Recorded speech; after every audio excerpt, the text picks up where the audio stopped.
శ్రీ సాయినాథాయ నమః.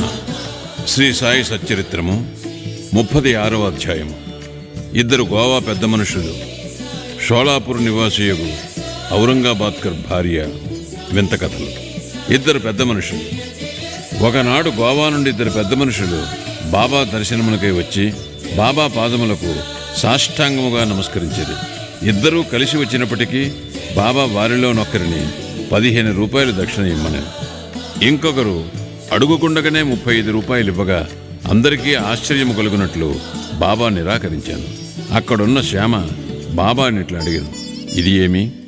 ఇద్దరూ కలిసి వచ్చిరి, ఒకరి దక్షిణ ఆమోదించితివి, రెండవ వానిది తిరస్కరించితివి, ఎందులకి భేదభావము? బాబా ఇట్లు జవాబిచ్చాను, శ్యామ, ఎందులకో నీకేమీనూ తెలియదు. నేను ఎవరి వద్ద ఏమీ తీసుకొనను. మసీదుమాయి బాకీను కోరును. బాకీ ఉన్నవాడు చెల్లించి రుణ విమోచనము పొందును. నాకు ఇల్లు గాని ఆస్తి కాని కుటుంబము కాని కలవా? నాకేమీ అక్కర్లేదు. నేనెప్పుడూ స్వతంత్రుడను. రుణము, శత్రుత్వము, హత్య చేసిన దోషము చెల్లించియే తీరవలెను. దానిని తప్పించుకుని మార్గము లేదు. పిమ్మట బాబా తన విశిష్ట ధోరణిలో నిట్లనెను, ప్రప్రథమమున అతడు పేదవాడు. ఉద్యోగము దొరికినచో మొదటి నెల జీతమునిచ్చేదనని తన ఇష్టదైవమునకు మొక్కుకొనెను. అతనికి నెలకు 15 రూపాయలు ఉద్యోగము దొరికెను. క్రమముగా జీతము పెరిగి 15 రూపాయల నుంచి 30, 60, 100, 200కు హెచ్చెను. తుదకు 700కు హెచ్చెను. అతడు ఐశ్వర్యమును అనుభవించు కాలమందు తన మృక్కును మరచెను. అతని కర్మఫలమే అతనిని ఇచ్చటకి ఈడ్చుకొని వచ్చినది. ఆ మొత్తమునే అనగా ఆ 15 రూపాయలనే నేను దక్షిణ రూపముగా అడిగి తిని. ఇంకొక కథ. సముద్ర తీరమును తిరుగుచుండగా ఒక పెద్ద భవనము వద్దకు వచ్చి దాని వసారాపై కూర్చుంటిని. యజమాని నన్ను బాగుగా ఆదరించి చక్కని భోజనము పెట్టెను. బీరువా ప్రక్కన శుభ్రమైన స్థలము చూపి అక్కడ పరుండమన్నది. నేనక్కడ నిద్రపోయితిని. నేను గాఢ నిద్రలో ఉండగా ఆ మనిషి ఒక రాతి పలకను లాగి గోడకు కన్నము చేసి లోపల ప్రవేశించి నా జేబులో ఉన్న ద్రవ్యమంతయూ దొంగిలించాను. నేను లేచి చూచుకొనగా 30,000 రూపాయలు పోయినవి. నేను మిగుల బాధపడితిని. ఏడ్చుచూ కూర్చుంటిని. పైకమంతయు నోట్ల రూపముగా నుండెను. ఆ బ్రాహ్మణుడే దానిని దొంగిలించిననుకుంటిని. భోజనము, నీరు రుచించవయ్యాను. వసారాపై ఒక పక్షము కాలము కూర్చుండి నాకు కలిగిన నష్టమునకు ఏడ్చుచుంటిని. పిమ్మట ఒక ఫకీరు దారి వెంట పోవచ్చు నేను ఏడ్చుచుండుట చూచి, ఎందులకు ఏడ్చుచుంటివి అని అడిగాను. నేను జరిగిన వృత్తాంతము చెప్పితిని. వారిట్లనిరి, నేను చెప్పినట్లు చేసినట్లయితే నీ డబ్బు నీకు దొరుకును. ఒక ఫకీరు వద్దకు వెళ్ళుము. వారి చిరునామా నేనిచ్చెదను. వారి శరణు వేడుము. వారు నీ పైకము నీకు తిరిగి తెప్పించెదరు. ఈలోగా నీకు ప్రియమైన ఆహారమేదో దానిని నీ ద్రవ్యము దొరుకునంత వరకు విసర్జింపుము అనిరి. నేను ఫకీరు చెప్పినట్లు నడుచుకుంటుని. నా పైకము నాకు చిక్కినది. నేను వాడాను విడిచి సముద్రపుటొడ్డునకు పోయి తిని. అక్కడొక స్టీమర్ ఉండెను. దానిలో జనులు ఎక్కువగా ఉండుటచే లోపల ప్రవేశించలేకపోయి తిని. ఒక మంచి నౌకరు నాకు తోడ్పడగా నేను లోపలకు పోయి తిని. అది ఇంకొక ఒడ్డునకు తీసుకుని పోయినది. అక్కడ రైలు బండి నెక్కి ఈ మసీదుకు వచ్చి తిని. కథ పూర్తి కాగానే బాబా ఆ అతిథులను భోజనము కొరకు తీసుకుని పొమ్మనగా శ్యామ అట్లే చేశాను. శ్యామ వారినింటికి తీసుకుని పోయి భోజనము పెట్టాను. భోజన సమయంలో శ్యామ బాబా చెప్పిన కథ చిత్రముగా నున్నదనను. బాబా వారెన్నడూ సముద్ర తీరమునకు పోయి ఉండలేదు. వారి వద్ద 30,000 రూపాయలు ఎప్పుడూ లేకుండాను. ఎన్నడూ ప్రయాణము చేయలేదు. ద్రవ్యం ఎప్పుడూ పోవుటగాని వచ్చుటగాని జరగలేదు. కాన దాని భావము తమకేమైనా తెలిసినదా అని వారిని అడిగాను. అతిథుల మనస్సులు కరిగెను. వారు కండ్ల తడిపెట్టుకునిరి. ఏడ్చుచు బాబా సర్వజ్ఞుడు, అనంతుడు, పరబ్రహ్మ స్వరూపుడే అని నుడివిరి. బాబా చెప్పిన కథ మా గూర్చియే. వారు చెప్పినదంతయు మా విషయమే. వారికి ఎట్లు తెలిసినో అనున్నది గొప్ప చిత్రము. భోజనమైన తరువాత పూర్తి వివరములను చెప్పేదమనిరి. భోజనమైన పిమ్మట తాంబూలము వేసుకొనుచు అతిథులు వారి కథలను చెప్పతొడంగిరి. అందులోనొకరు ఇట్లు చెప్పిరి: లోయలో ఉన్న ఊరు మా స్వగ్రామము. జీవనోపాధికై నేను ఉద్యోగము సంపాదించ గోవా వెళ్ళితిని. నాకు ఉద్యోగము లభించినచో నా మొదటి నెల జీతమునిచ్చేదనని దత్తదేవునికి మొక్కుకొంటిని. వారి దయవల్ల నాకు 15 రూపాయల ఉద్యోగము దొరికాను. నాకు క్రమముగా జీతము బాబా చెప్పిన ప్రకారము 700 రూపాయల వరకు హెచ్చినది. నా మొక్కును నేను మరచితిని. దానిని బాబా ఇవ్విధముగా జ్ఞప్తికి తెచ్చి నా వద్ద 15 రూపాయలు తీసుకున్నది. అది దక్షిణ కాదు, అది పాత బాకీ. తీర్చుకొనక మరిచిన మొక్కును చెల్లించుట నీతి. బాబా ఎన్నడూ డబ్బు భిక్షమెత్తలేదు. సరికదా, తమ భక్తులు కూడా భిక్షమెత్తుకొనుటకు ఒప్పుకొనలేదు. వారు ధనమును ప్రమాదకారిగాను పరమును సాధించుటకు అడ్డుగాను భావించువారు. భక్తులు దాని చేతులలో చిక్కకుండా కాపాడేవారు. ఈ విషయమున భక్త మహల్సాపతి ఒక నిదర్శనము. ఆయన మిక్కిలి పేదవాడు. అతనికి భోజన వసతి కూడా జరుగుబాటు లేకుండెను. అయినను అతడు ద్రవ్యము సంపాదించుటకు బాబా అనుమతించలేదు. దక్షిణలో నుండి కూడా ఏమీయూ ఇయ్యలేదు. ఒకనాడు ఉదారవర్తకుడైన హంసరాజు అను బాబా భక్తుడొకడు చాలా ద్రవ్యమును బాబా సముఖమున మహల్సాపతికిచ్చాను. కానీ బాబా దానిని పుచ్చుకొనుటకు అనుమతించలేదు. పిమ్మట రెండవ అతిథి తన కథనిట్లు ప్రారంభించాను. నా బ్రాహ్మణ వంట మనిషి నా వద్ద 35 సంవత్సరముల నుండి నౌకరీ చేయుచుండినను దురదృష్టమున వాడు చెడు మార్గములో పడెను. వాడి మనస్సు మారిపోయాను. వాడు నా ద్రవ్యమునంతయు దొంగిలించాను. రాతి పలకను తొలగించి ధనము దాచిన భోషాణమున్న గదిలో ప్రవేశించి నా ఆస్తి సర్వమును అనగా 30,000 రూపాయల కరెన్సీని దొంగిలించి పారిపోయాను. బాబా సరిగా ఆ మొత్తమనే ఎట్లు చెప్పగలిగానో నాకు తెలియదు. రాత్రింబవళ్ళు ఏడ్చుచూ కూర్చుంటిని. నా ప్రయత్నములన్నీ విఫలమైనవి. ఒక పక్షము వరకు చాలా ఆరాటపడితిని. విచారగ్రస్తుడనై దుఃఖముతో అరుగుపై కూర్చుని ఉండగా ఒక ఫకీరు నా స్థితిని కనిపెట్టి కారణము తెలుసుకొనెను. నేను వివరములన్నీ తెలిపితిని.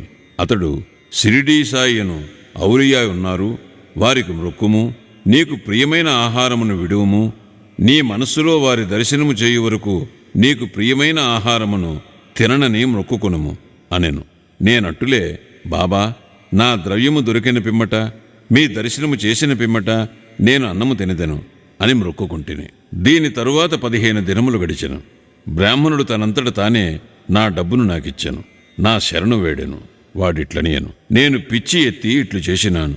నా శిరస్సు నీ పాదములపై పెట్టితిని, దయచేసి క్షమించుము. ఈ విధముగా కథ సుఖాంతమైనది. నాకు కనిపించి సహాయమునొచ్చిన ఫకీరు తిరిగి కనపడలేదు. ఫకీరు చెప్పిన షిరిడీ సాయిబాబాను చూచుటకు ఎంతో గాఢమైన కోరిక కలిగినది. మా ఇంటికంత దూరము వచ్చిన వారు షిరిడీ సాయిబాబాయే అని నా నమ్మకం. ఎవరైతే నాకు కనబడి నా ద్రవ్యమును తిరిగి తెప్పించిరో అట్టివారు 35 రూపాయల కొరకు పేరాశ చూపెదరా. దీనికి వ్యతిరేకముగా మా వద్ద నుంచి ఏమీ ఆశించక ఎల్లప్పుడూ తమ చేతనైనంత వరకు బాబా మమ్ములను ఆధ్యాత్మిక మార్గమున నడిపింతురు. దొంగిలించిన నా ద్రవ్యము దొరికిన వెంటనే మిక్కిలి సంతసించి మైమరచి నా మొక్కును మరచితిని. ఒకనాటి రాత్రి నేను కొలాబాలోనున్నప్పుడు బాబాను స్వప్నములో చూచితిని. షిరిడీకి పోవాలన్న సంగతి అప్పుడు జ్ఞప్తికి వచ్చాను. నేను గోవా వెళ్ళితిని. అక్కడి నుండి స్టీమర్ మీద బొంబాయి వెళ్ళి అటు నుండి షిరిడీకి పోవ నిశ్చయించితిని. నేను హార్బర్ వద్దకు పోగా స్టీమరులో జాగా లేకుండాను. కెప్టెన్ ఒప్పుకొనలేదు. కానీ నాకు పరిచయము లేని నౌకరొకడు చెప్పగా ఒప్పుకొని నన్ను స్టీమర్లో బొంబాయికి తీసుకుని వచ్చాను. అక్కడి నుండి ఇక్కడికి రైలులో వచ్చి తిని. కాబట్టి బాబా సర్వజ్ఞుడు, సర్వాంతర్యామి. మేమెక్కడ, మా ఇల్లెక్కడ, మా అదృష్టమేమని చెప్పగలను. బాబా మా ద్రవ్యమును తిరిగి రాబట్టాను, ఇక్కడికి లాగుకొని వచ్చాను. షిరిడీ జనులారా, మీరు మాకంటే పుణ్యాత్ములు, మాకంటే అదృష్టవంతులు. ఏలనా బాబా మీతో ఆడి నవ్వి మాట్లాడి ఎన్నో సంవత్సరములు మీతో నివసించాను. మీ పుణ్యమనంతము. ఎందుకనగా అది బాబాను షిరిడీకి లాగాను. సాయియే మన దత్తుడు. వారే మొక్కుకొమ్మని నన్ను ఆజ్ఞాపించిరి. స్టీమరులో జాగా ఇప్పించిరి. నన్ను చెట్టుకి తెచ్చిరి. ఇట్లు వారి సర్వజ్ఞత్వమును సర్వశక్తిమత్వమును నిరూపించిరి. ఔరంగాబాద్కర్ భార్య. షోలాపూర్ నివాసియగు సఖారాం ఔరంగాబాద్కర్ భార్యకు 27 సంవత్సరములైనను సంతానము కలుగలేదు. ఆమె అనేక దేవతలకు మొక్కులు మొక్కెను. కానీ నిష్ప్రయోజనమయ్యాను. తుదకు నిరాశ చెందాను. ఈ విషయమై చివరి ప్రయత్నము చేయ నిశ్చయించుకుని తన సవతి కొడుకకు విశ్వనాథునితో షిరిడీకి వచ్చాను. అతడ బాబా సేవ చేయొచ్చు 2 నెలలు గడిపాను. ఆమె ఎప్పుడు మసీదుకు పోయినను అది భక్తులచే నిండియుండెడిది. బాబా చుట్టూ భక్తమండలి మూగియుండువారు. బాబాను ఒంటరిగా చూచి వారి పాదములపై పడి తన మనస్సును విప్పి చెప్పి తనకొక సంతానము కావాలనని కోరుకునుటకై తగిన అవకాశమునకై ఆమె కనిపెట్టుకుని ఉండెను. తుట్టతుతకు శ్యామాకి ఈ సంగతి చెప్పి బాబా ఒంటరిగానున్నప్పుడు తన విషయములో జోక్యము కలుగు చేసుకునమనెను. శ్యామ బాబా దర్బార్ ఎల్లప్పుడూ తెరిచియుండననియు అయినను ఆమె గూర్చి ప్రయత్నించదననియు సాయి ప్రభువు ఆశీర్వదించవచ్చుననియు చెప్పాను. బాబా భోజన సమయమున మసీదు వాకిలిలో కొబ్బరికాయ అగరవత్తులతో సిద్ధముగా నుండమనియు తాను సైగ చేయగానే మసీదుపైకి రావాలననియు చెప్పాను. ఒకనాడు శ్యామ మధ్యాహ్న భోజనానంతరము బాబా చేతులు తువ్వాలతో తుడుచుచుండగా బాబా శ్యామ బుగ్గను గిల్లెను. శ్యామ కోపగించి, దేవా, నా బుగ్గను గిల్లుట నీకు తగునా? మా బుగ్గలు గిల్లునట్టి పెంకిదేవుడు మాకక్కర్లేదు. మేము నీపై ఆధారపడి ఉన్నామా? ఇదియేనా మన సాన్నిహిత్య ఫలితము అనెను. బాబా ఇట్లనెను, శ్యామ, 72 జన్మల నుంచి నీవు నాతో ఉన్నప్పటికీ నేను నిన్ను గిల్లలేదు. ఇన్నాళ్లకు గిల్లగా నీకు కోపము వచ్చుచున్నది. శ్యామ ఇట్లనియను, ఎల్లప్పుడూ ముద్దులు మిఠాయిలు ఇచ్చే దైవము మాకు కావలను. మీ నుండి మాకు గౌరవము గాని స్వర్గము కాని విమానము గాని అవసరం లేదు. మీ పాదముల యందు నమ్మకము మాకెప్పుడునూ ఉండుగాక. బాబా ఇట్లనెను, అవును, నేను వచ్చినది అందుకే.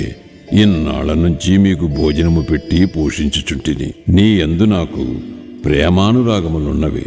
అట్లనుచూ బాబా పైకి వెళ్లి తన గద్దెపై కూర్చునెను. శ్యామ ఆమెను సైగి చేసి రమ్మనెను. ఆమె మసీదుపైకి వచ్చి బాబాకు నమస్కరించి కొబ్బరికాయ అగరవత్తులు ఇచ్చెను. బాబా ఆ టెంకాయ నాడించెను. అది ఎండుది కనుక లోపల కుడుకు ఆడుచూ శబ్దము వచ్చుచుండెను. అప్పుడు బాబా, శ్యామా, ఇది గుండ్రముగా లోపల తిరుగుచున్నది. అది ఏమనుచున్నదో విను. అప్పుడు శ్యామ, ఆమె తన గర్భమందు ఒక బిడ్డ అటులే ఆడవలనని వేడుచున్నది. కాన టెంకాయను నీ ఆశీర్వాదముతో నిమ్ము అనగా బాబా, టెంకాయ బిడ్డను ప్రసాదించునా? అట్లు అనుకొనుటకు ప్రజలెంత అమాయకులు. అందుకు శ్యామ, నీ మాటల మహిమయు ఆశీర్వాద ప్రభావమును నాకు తెలియను. నీ ఆశీర్వాదమే ఆమెకు బిడ్డల పరంపరను ప్రసాదించును. నీవు మాటలచే కాలయాపన చేయుచు ఆశీర్వాదమును ఇవ్వకున్నావు అని అనెను. ఆ సంవాదము కొంతసేపు జరిగాను. బాబా పదే పదే టెంకాయను కొట్టుమనుచుండెను. శ్యామ టెంకాయను కొట్టకుండా ఆ స్త్రీకే ఇవ్వమని వేడుచుండెను. తుదకు బాబా లొంగి, ఆమెకు సంతానము కలుగును అని అనెను. ఎప్పుడని శ్యామ అడిగాను. 12 మాసములలో అని బాబా జవాబిచ్చాను. టెంకాయను పగులుకొట్టిరి. ఒక చిప్పను ఇరువురు తినిరి. 2వ చిప్పను ఆమెకిచ్చిరి. అప్పుడు శ్యామ ఆ స్త్రీ వైపు తిరిగి, అమ్మా, నీవు నా మాటలకు సాక్షివి. నీకు 12 మాసములలో సంతానము కలుగునచో ఈ దేవుని తలపై ఒక టెంకాయను కొట్టి ఈ మసీదు నుంచి తరిమివేసేదను. ఇందుకు తప్పినచో నేను మాధవుడను కాను. మీరు దీనిని చూచెదరుగాక అనెను. ఆమె 1 సంవత్సరములో కొడుకును కనెను. 5వ మాసములో కొడుకును మసీదునకు తీసుకుని వచ్చి భార్యాభర్తలు బాబా పాదములపై పడిరి. కృతజ్ఞుడకు తండ్రి 500 రూపాయలిచ్చెను. బాబా గుర్రము శ్యామకర్ణకు ఈ ధనముతో సాల కట్టించెను. శ్రీ సాయినాథాయ నమః. 36వ అధ్యాయము సంపూర్ణము. సద్గురు శ్రీ సాయినాథార్పణమస్తు. శుభం భవతు.